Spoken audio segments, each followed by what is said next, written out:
Helmet വെക്കാത്തതിന് മീൻ വണ്ടിയുടെ താക്കോൽ police ഊരിക്കൊണ്ടുപോയെന്ന് പരാതി. കോഴിക്കോട് നരിക്കുനി സ്വദേശി ടി.കെ. അപ്പുക്കുട്ടിയുടെ ബൈക്കിന്റെ താക്കോലാണ് നഷ്ടമായത്. 2 ദിവസമായി വഴിയിൽ കിടക്കുന്ന വാഹനത്തിലുണ്ടായിരുന്ന മീനും നശിച്ചു. എന്നാൽ താക്കോൽ ഊരിയെടുത്തിട്ടില്ലെന്ന നിലപാടിലാണ് കാക്കൂർ പോലീസ്. ശനിയാഴ്ചയാണ് സംഭവം. മീനുമായി അപ്പുക്കുട്ടി ഹെൽമറ്റ് വയ്ക്കാതെ ബൈക്കിൽ വരുമ്പോൾ കാക്കൂർ പോലീസ് കൈ കാണിച്ചു. തലേന്നും ഹെൽമറ്റ് വയ്ക്കാത്തതിനാൽ പോലീസ് പിഴ ഈടാക്കിയിരുന്നു. മീൻ കൊടുത്ത് ഇങ്ങോട്ട് തിരിയുമ്പം തന്നെ അതിൻ്റെ മുന്നിൽ തന്നെ കൈയാട്ടി നിർത്തി ഞാൻ നിർത്തുകയും ചെയ്ത്.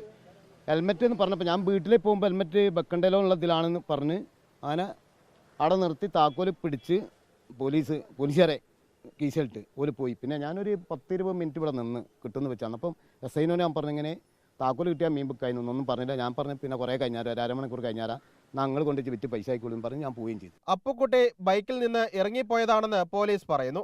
ഏതായാലും മീൻവണ്ടി വഴിയരികിൽ നിന്ന് മാറ്റാൻ അപ്പുക്കുട്ടി തയ്യാറായിട്ടില്ല. പോലീസ് നഷ്ടപരിഹാരം നൽകണമെന്ന നിലപാടിലാണ് അപ്പുക്കുട്ടി. ദുർഗന്ധം കാരണം നാട്ടുകാർ പ്രയാസത്തിലായി. നാട്ടുകാരെന്ന് പറഞ്ഞാൽ ഭയങ്കര ബുദ്ധിമുട്ടാണ്. വീടിൻ്റെ വാതിൽ അടച്ചു കഴിഞ്ഞ് വീട്ടിൽ കിടക്കേണ്ട ഒരവസ്ഥയാണ്.